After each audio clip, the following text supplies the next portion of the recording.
समंदर की लहरों को अगर तुमने कभी जीता होगा तो आज समंदर की गहराइयाँ तुम्हें चुनौती देने के लिए तैयार खड़ी होंगी। सांसें उखड़ेंगी, कदम लड़खड़ाएंगे, छोर नज़रों से उजल होते जाएंगे। किश्ती किनारों को तलाशेगी। जब सब खत्म हो, सब प्रतीत होगा, तब भी उम्मीदों की पतवारों को ज़िंदा रखना, क्योंकि ये वक्त भी बीत जाएगा।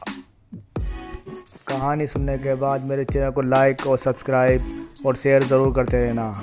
यह कहानी एक ऐसे राज्य की है जिसमें सब सुखी जीवन व्यतीत कर रहे थे और राजा और प्रजा सब अच्छा जीवन जी रहे थे, जहां दुख का नामो निशान नहीं था।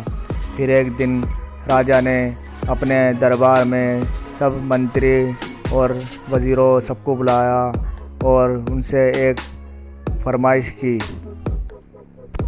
सब दरबारी आ गए और राजा उनसे कहता है कि देखो, मैंने तुम सबको इसलिए यहाँ बुलाया है कि हमारे राज्य में सब सुखी जीवन व्यतीत कर रहे हैं। हमारे राज्य में कोई भी दुखी हाल नहीं है और हम सब अच्छा जीवन बिता रहे हैं। देखो मंत्री और वज़ीरों, मैं तुमसे एक बात पूछना चाहता हूँ। मुझे एक ऐसा मंत्र बताओ जो बहुत छोटा हो और वो मंत्र खुशी, गम, जीत, हार हर चीज़ पर लागू हो और वो मंत्र बहुत छोटा हो। मुझे एक ऐसा मंत्र ला के दो। तुम सब में से जो भी मुझे मंत्र ला के देगा मैं उसको इनाम दूंगा, और जो नहीं ला के देगा मैं उसको सज़ा दूंगा।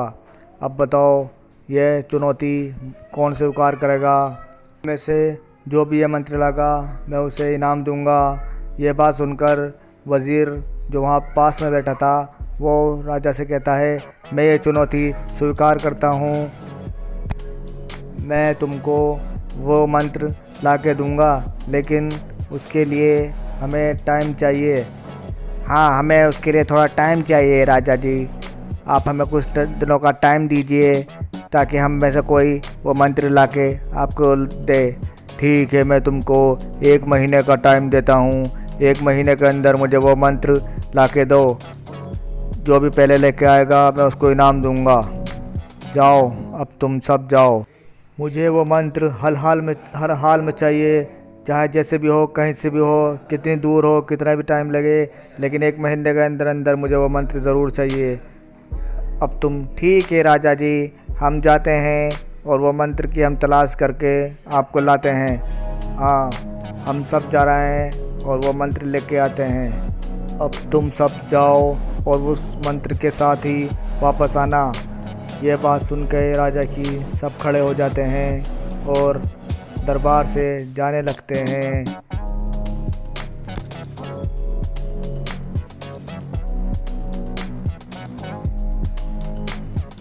एक दिन गांव में कुछ आदमी आपस में बातें कर रहे थे। गांव में एक बाबा आया हुआ है जो एक महान संत लगता है और सूफी जैसा दिखता है। उसके पास हर बात का जवाब है। क्यों ना तुम भी जाकर उससे मिलो। अरे वज़ीर, अरे राजा के वज़ीर हैं तो अरे तुम जो है एक, हम उसकी बात कर रहे हैं। एक यहाँ पर एक बाबा आए हुए हैं जो बहुत पहुँचे हुए लगते हैं उनके पास। अच्छा, ऐसी बात है क्या? वे बहुत महान आदमी हैं, बहुत सूफ़ी हैं और संत हैं? तो अगर ऐसी बात है तो मैं उनसे जाकर अभी मिलता हूँ। इस तरह वो उन बाबा के पास चले जाते हैं।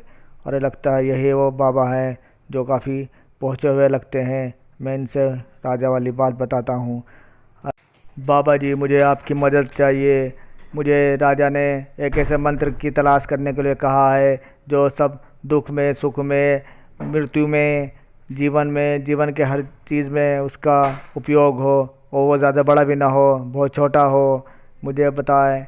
ठीक है बच्चा, तू यहाँ बैठ। मैं तुझे एक अब ऐसी चीज़ देता हूँ जो तेरे राजा को बहुत पसंद आएगी और वो उसके सवालों का जवाब भी होगी। बस तुम ये चीज़ उनको जाकर दे देना। मैं तुमको एक अंगूठी देता हूँ, ये अंगूठी राजा को दे देना। इस अंगूठी में एक पत्र है जिस पर कुछ बातें लिखी हुई हैं, लेकिन राजा से बताना कि ये पत्र वे जब भी पढ़ें जब उनके पास जीने का रास्ता ख़त्म हो जाए और कुछ करने को ना रहे, और जब सब कुछ ख़त्म हो जाए तब इस पत्र को पढ़े, इससे पहले इस पत्र को ना पढ़े, वरना इसकी कोई अहमियत नहीं रह जाएगी। अब तुम जाओ और ये बात अपने राजा को और ये अंगूठी अपने राजा को देना, ठीक है? जाओ। ये अंगूठी लेके वज़ीर राजा के पास आता है खुशी खुशी।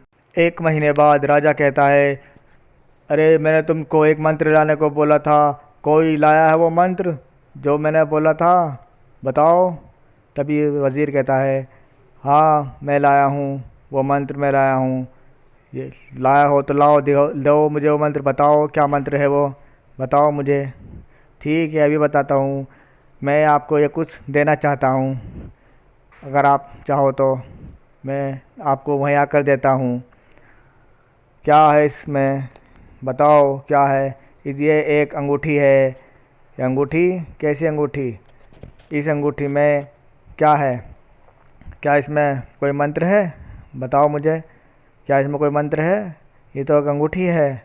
हाँ, इसमें एक पत्र है, लेकिन वो पत्र आपको जब भी पढ़ना है जब आपके पास कुछ ना बचे, जब जीने की राह ख़त्म हो जाए, जब आपके सामने सब कुछ ख़त्म हो जाए, तब इस पत्र को पढ़ना। ये इसी पत्र में वो मंत्र लिखा हुआ है जो आपको चाहिए था, लेकिन इसका ध्यान रखना, ये जब भी पढ़ना जब आपके पास कुछ बचा ना हो, और जब सब कुछ ख़त्म हो जाए, जब जीने की राह भी ख़त्म हो जाए, जब ही इस पत्र को पढ़ना और इस मंत्र का असर जब भी दिखाई देगा। राजा कहता, ठीक है, मैं इसको जब भी पढ़ूँगा, तुम्हारी बात मैं याद रखूँगा। मैं इसे जब भी पढ़ूँगा जब मेरे पास कुछ नहीं बचेगा, जब सब कुछ ख़त्म हो जाएगा, जब जीने की राह ख़त्म हो जाएगी।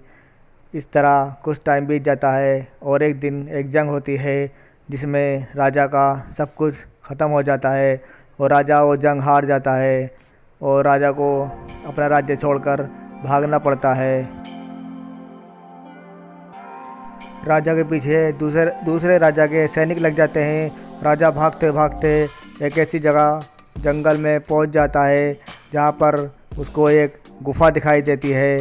वो गुफ़ा के पास खड़ा हो जाता है और फिर वो धीरे धीरे उस गुफ़ा की तरफ जाता है और देखता है कि, और फिर कहता है कि राजा के सैनिक मेरे पीछे पड़े हुए हैं, छुपने का इससे अच्छा तरीका जगह कोई नहीं होगी, मैं इसमें ही जाके छुप जाता हूँ और इस तरह मैं अपनी जान भी बचा लूँगा।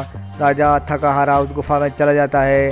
फिर वो सोचता है कि यार मेरे साथ ये क्या हो गया, मेरा सारा राजपाट छिन गया। फिर उसका ध्यान उस अंगूठी पर जाता है जो उसको वज़ीर ने दी थी। फिर राजा कहता है कि अब ये वक्त सही है, इस अंगूठी में जो पत्र है उसको पढ़ने का और मंत्र का भी पता करता हूँ कि क्या उसमें था। फिर उस पत्र को पढ़ता है। जैसे ही उस अंगूठी को खोलता है, उसमें लिखा था, ये वक्त भी बीत जाएगा। ये पढ़ते ही राजा के रोंगटे खड़े हो जाते हैं और वह कांपने लगता है। फिर वो कुछ देर के लिए थम जाता है और खड़ा रहता है और सोचता है कि इस पत्र में जो लिखा हुआ है इसने तो मेरी आंखें खोल दी, क्योंकि ये वक्त भी बीत जाएगा। ये सुनते ही वो अपने घोड़े पे लात मारता हुआ घोड़े को और गुफा से बाहर निकल जाता है। फिर अपनी सेना इकट्ठी करता है, बड़ा हमला बोलता है, जिससे वो एक बहुत बड़ा युद्ध होता है, एक घमासान युद्ध होता है जिसमें राजा की जीत होती है और वो अपना हारा हुआ राज्य वापस जीत लेता है और फिर वो अपने हारे हुए राज्य में वापस जीत हासिल करके अपना परचम लहरा देता है। फिर एक दिन वो अपने राज्य में अपने महल के अंदर टहल रहा होता है और काफ़ी टहलने के बाद उसको फिर ध्यान आता है कि वज़ीर ने जो अंगूठी दी थी वो तो बड़ी अच्छी निकली, उसका जो मंत्र था बहुत अच्छा था। और वो फिर उस अंगूठी को देखता है और सोचता है कि मैं इसका मंत्र फिर पढ़ता हूँ, मुझे ये मंत्र बहुत अच्छा लगा। राजा उस अंगूठी में से वो पत्र निकालकर उस मंत्र को फिर पढ़ने लगता है और पढ़ता है, ये वक्त भी बीत जाएगा। राजा ये बात पढ़कर बहुत उदास हो जाता है। वो अपने महल में चारों तरफ देखने लगता है, कहता है ये वक्त भी बीत जाएगा। इस तरह इस कहानी का अंत हुआ। हमें वक्त हो सकता है इस वक्त आपका साथ ना दे रहा हो सकता है कि वक्त आपके साथ ना खड़ा हो। उस समय बस एक काम करना, सिर्फ़ और सिर्फ सब्र करना, क्योंकि वक्त कभी एक सा नहीं रहता। कल तुम्हारा था और कल भी तुम्हारा ही होगा, क्योंकि वक्त कभी एक सा नहीं रहता। इसी के साथ ये कहानी यहीं ख़त्म होती है और मेरे चैनल को लाइक, सब्सक्राइब और शेयर ज़रूर करते रहना।